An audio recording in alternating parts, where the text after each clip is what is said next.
दुर्तानि दुराशाहे। भगवान कपिल ने अपनी माँ देवहूति से कहा, हे माँ, दुर्वासना से पाप कर्म करता है मनुष्य, उसमें रस लेता है। करोति विरतम मूढ़ो दुरातनि दुराशाहे। जब हृदय जलता है किससे? संसार के कर्मों से, स्त्री पुत्र गृह पशु धन बंधु बांधव, इनमें अत्यंत आसक्त होकर के जब मनुष्य कर्म करता है, दुर्वासनाओं में ग्रस्त होकर के, दुर्तानि दुराशाहे, जब जीव दुराशाओं में घिरता है तो तरह तरह के पाप करता है। जब व्यक्ति सद्वासनाओं से घिरता है तो वैदिक कर्म में आसक्त होता है। आप ध्यान से सुने। करोति वृत्तम मूढ़ो दुरातानि दुराशाहे। दुर्वासनाएं जब जन्म लेती हैं अत्यधिक आसक्ति के कारण, तो मनुष्य भयानक भयानक पाप करता है। कोई स्त्री अपने परिवार को, अपने निकम्मे पति और निकम्मी संतानों को पालने के लिए देह व्यापार में लग जाती है, घर बनाने लग जाती है, आदि आदि जने क्या क्या करने लगती है। और कोई पुरुष अपने पत्नी बच्चों को पालने के लिए अवैधिक कर्म करने लगता है। दुर्वासनाएं जब जन्म लेती हैं तो अवैधिक कर्म करता है, सद्वासनाएं जब जन्म लेती हैं तो व्यक्ति वैदिक कर्म करता है।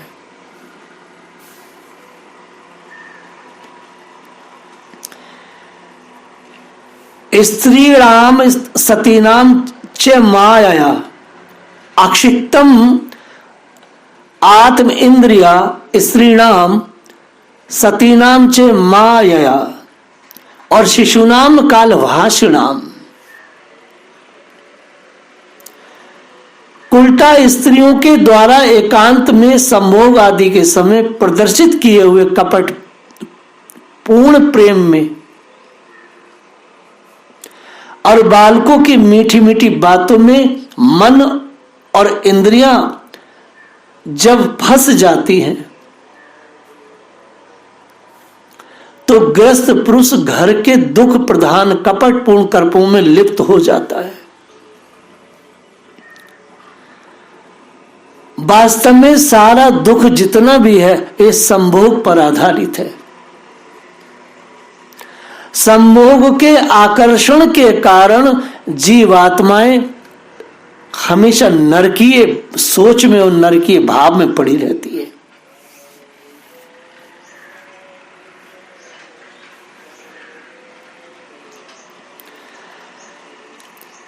मनुष्य जब भोग में आसक्त होता है तो बड़ी भयानक भयानक उल्टा स्त्रियों के जो कपटपूर्ण भाव हैं, कपटपूर्ण बातें, उनमें वो सोचता है ये तो बड़ी सच्ची बात कह रही, बड़ी वैदिक बात है।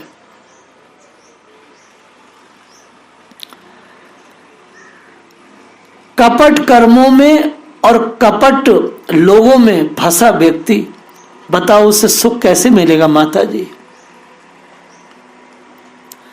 अधिक हिंसा वृत्ति के द्वारा धन संचय ऐसे लोगों का पोषण नहीं, ऐसे लोगों का कुपोषण होता है। ये आत्महत्यारे हैं।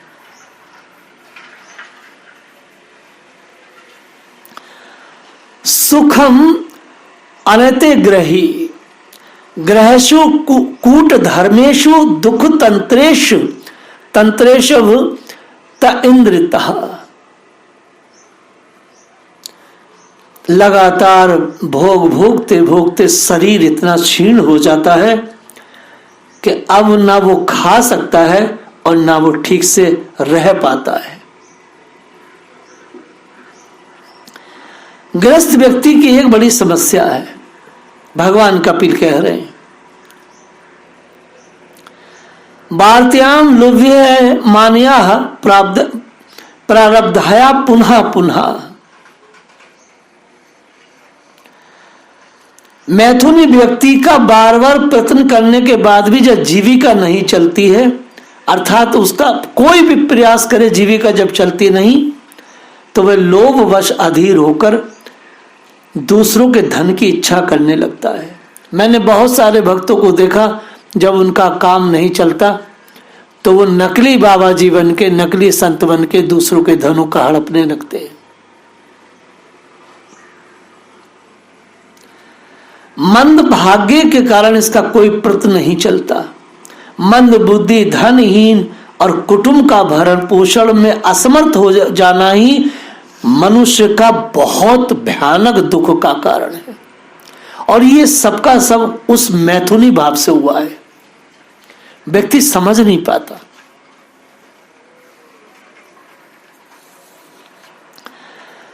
जो व्यक्ति हर प्रकार से असफल होता है, लास्ट में उसकी स्त्री और पुत्र इत्यादि उसका सम्मान नहीं करते। जैसे कृपण किसान बूले बैल की उपेक्षा कर देता है, वैसे ही संसार के लोग जो असफल माता पिता हैं, उनकी बच्चे ना तो सेवा करते हो और ना ही उनको सम्मान दे पाते। कि नशा इब गोजरम, जैसे किसान बूढ़े बैल को की उपेक्षा करता है। मरना अभिमुखो ग्रह, म्रियमाण स्वयं वृत्त है। वृद्धा अवस्था में व्यक्ति का रूप भी बिगड़ जाता है और रोग के कारण अग्नि मंद पड़ जाती है। अच्छा, आपको पता है, जब शरीर का भोजन कम होता है तो पुरुषार्थ भी मंद पड़ जाता है। जैसे अग्नि नष्ट होती है ना, अग्नि मंद होती है तो भोजन नहीं कर पाता, भोजन में अरुचि हो जाती है। जब भोजन में अरुचि होती है ना, अग्नि मंद पड़ने के कारण, तो जीव संसार में किसी प्रकार का पुरुषार्थ नहीं कर सकता। बड़े बड़े बूढ़ों को देखो जिन्होंने अपनी पूरी जिंदगी मैथुनी जी है, स्त्री संग किया है, वह फिर लास्ट में जाके कोई पुरुषार्थ नहीं करते।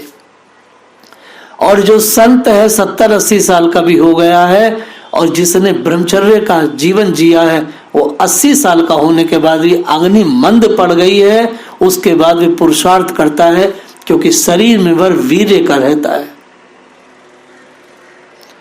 जिसके पास वीर्य की शक्ति है वही पुरुषार्थ करता है। इसलिए संत लोग 80-90 साल के भी पुरुषार्थ करते पाए जाते हैं। स्वामी कल्याण देव जी 100 साल से ज्यादा के अपने जीवन में गए, लास्ट तक पुरुषार्थ किया। स्वामी राम सुखदास भी 103 वर्ष की आयु में गए, लास्ट तक पुरुषार्थ करते रहे। परम पूज्य प्रातः रामचंद्र केशव डोंगरे जी महाराज के गले में कैंसर था। डॉक्टरों ने बोलने को मना कर दिया कि अब आपका लास्ट है, लेकिन आखिर के समय तक भी पूज्य श्री भगवान की कथा कहते रहे। तो जिसके पास वीर्य का दम है, जिसके पास वीर्य का बल है, वो उसको ना तो प्रारब्ध भोगना पड़ता है और ना ही उसकी अग्नि मंद हो जाए तो उसके पुरुषार्थ में कोई कमी रह सकती है। इसलिए हर प्रकार से किसी भी ग्रस्त को अपनी स्त्री के साथ केवल संतान प्राप्ति के लिए मैथुन करना चाहिए, रंडीबाजी नहीं करनी चाहिए। ये वैदिक साहित्य यही कहता है। कोई भगवान कपिल ने अपनी माँ से कहा, माँ विवाह का मतलब ये नहीं है कि भोग का लाइसेंस मिल गया है। ये इंद्रिय कभी तृप्त नहीं होती माँ, इंद्रिय तो परमात्मा से जुड़ के ही तृप्त होती है।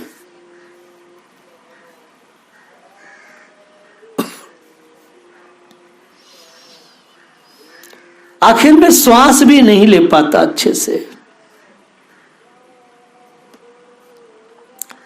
यमदूतो तदा प्राप्तो भीमो सर्व भसेक्षण हो।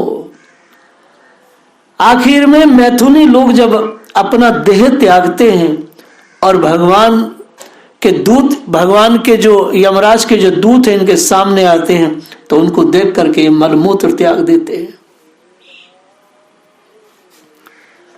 किसी के दादा परदादा कहाँ गए हैं, स्वर्ग गए नरक गए, उसकी मरण गति से पता चल जाता है कि व्यक्ति गया कहाँ है। भगवान कपिल ने अपनी माँ से कहा, माँ हमेशा पापी नरक में जाते, पहचान यही है कि जो मल मूत्र त्यागता हुआ और हाय हाय करता हुआ मरे, तो समझो दादा हो या दादी, पिताजी हो या अम्मा, नरक में गए। ये पहचान बता रहे भगवान। जो व्यक्ति ज्ञान में अवस्था में अपना देह त्यागता है, भगवान का नाम लेते हुए शांत चित्त रहते हुए, यही उसकी पहचाने के उच्च योनि में गया है। कर्मणा देवनेत्र है जंतुर देहो पतहे। माताजी, नरकीय जीवन जीने वाले व्यक्ति का मरण भी नरकीय ही होता है। इसलिए मनुष्य को सत्कर्म करना चाहिए। माताजी, नरकवास, कुछ लोग ऐसे कहते हैं नरक कोई बाहर नहीं, नरक तो जीवन में ही है। जो गर्भवास है वह भी नरकवास से कम नहीं है।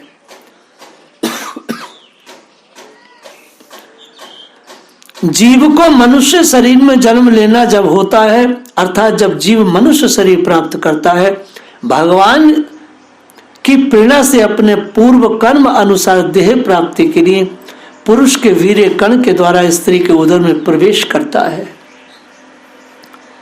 भगवान मनुष्य के जन्म का विज्ञान बता रहे हैं कपिल गीता में। वहां वह एक रात्रि में स्त्री के रज में मिलकर एक रूप कलल बन जाता है, 5 रात्रि में बुद्ध रूप हो जाता है और 10 दिन में बेर के समान कठिन हो जाता है संभोग के बाद। उसके बाद मांसपेशी अथवा अंडज प्राणियों में अंडे के रूप में परिणित हो जाता है। मैया 1 महीने में उसके सिर निकल आते हैं और 2 मास में हाथ पांव आदि अंगों का विभाग हो जाता है और 3 मास में नख, रोम, अस्थि, चर्म, स्त्री पुरुष के चिन्ह और अन्य छिद्र उत्पन्न हो जाते हैं। श्रीमद् भागवत में कपिल भगवान गर्भ योनि की बात कह रहे हैं। 3 महीने में मैया पता चल जाता है कि ये जंतु स्त्री है क्या पुरुष है।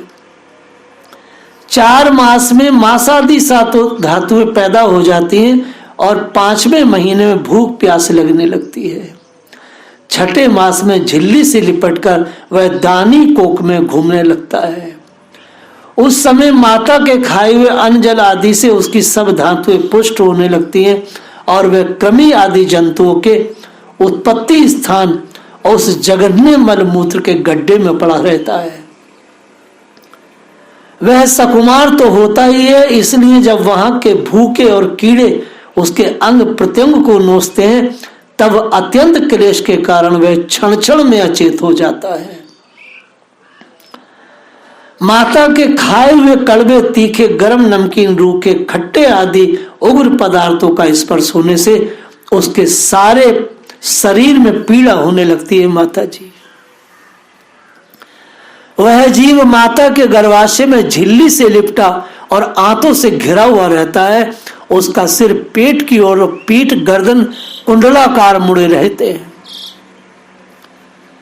हे माता, गर्भवास नरकवास है। वह पिछड़े पिंजरे में बंद पक्षी के समान पराधीन और अंगों को हिलाने डुलाने में भी असमर्थ रहता है। इसी समय अदृष्ट की प्रेरणा से उसे स्मरण शक्ति प्राप्त होती है। तब वह अपने सैकड़ों जन्मों के कर्म याद कर बेचैन हो जाता है, उसका दम घुटने लगता है। ऐसी अवस्था में उसे शांति कैसे मिल सकती है मैया? स्मरण दीर्घ मनु श्वास शमन किम नाम विंदते। 7वां महीना आरंभ होने पर उसमें ज्ञान शक्ति का उन्मेष हो जाता है। प्रसूति वायु से चलायमान रहने के कारण उसी उदर में उत्पन्न वह विष्ठा के कीड़े के समान एक स्थान पर ही नहीं रह सकता है मैया। नाथमान ऋषि भीतम सप्त विधि कतांजलि। तब सप्त धातु में स्थूल शरीर से बंधा हुआ वह देहात्मदर्शी जीव अत्यंत भयभीत होकर दीन वाणी से भगवान से कृपा याचन करता हुआ हाथ जोड़कर उस प्रभु की स्तुति करता है जिसने उसे माता के गर्भ में डाला है। क्या बात है।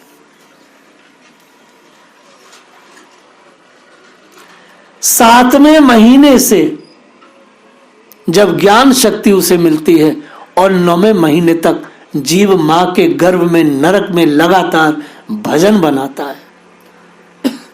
संसार का कोई भी दर्शन और कोई भी मजहब रिलीजन भारत के दर्शन के मुकाबले कुछ नहीं है। भारत का शुद्ध दर्शन अत्यंत वैज्ञानिक है।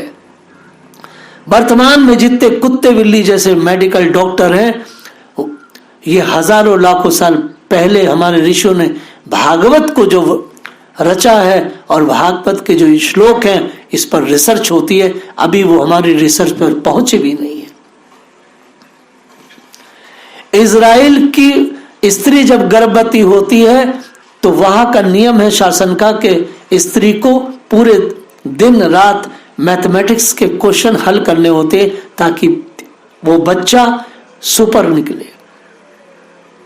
वहां बच्चे के मां को फल फूल और सात्विक भोजन दिया जाता है। हमारी भारत की जो सनातनी स्त्रियां वो सूकरी कुकरी की तरह चाट पकौड़ी खाती हैं। उन्हें यही नहीं पता है कि अंदर पला हुआ जो जीव है उसको कितना कष्ट होता है मां के तीखे पदार्थों को खा के। एक मां की बहुत बड़ी जिम्मेदारी होती है कि अपने अंदर जो जंतु पल रहा है उस जंतु का ख्याल रखे, लगातार वो सद्भावना में रहे, वैदिक साइंस पढ़े और अपने को स्वस्थ रखे। भगवान कपिल ने अपनी मां से गर्भधान ज्ञान दिया। भगवान ने बताया किस प्रकार मां जीव अंदर जाकर के कष्ट में रहता है। भगवान ने कहा कि गर्भवास नरकवास है मैया। इसलिए मनुष्य को चाहिए कि ऐसे सद्गुरु के साथ अपने जीवन को जोड़ ले जिससे उसको कभी दोबारा से गर्भवास की वेदना झेलनी ही ना पड़े। जगत के माता पिता उदर भरने का ज्ञान देते हैं और संसार के जो माता पिता शिव पार्वती हैं और जो गुरु है वह गर्भवास से निवृत्ति का मार्ग देता है। जय श्री राधे।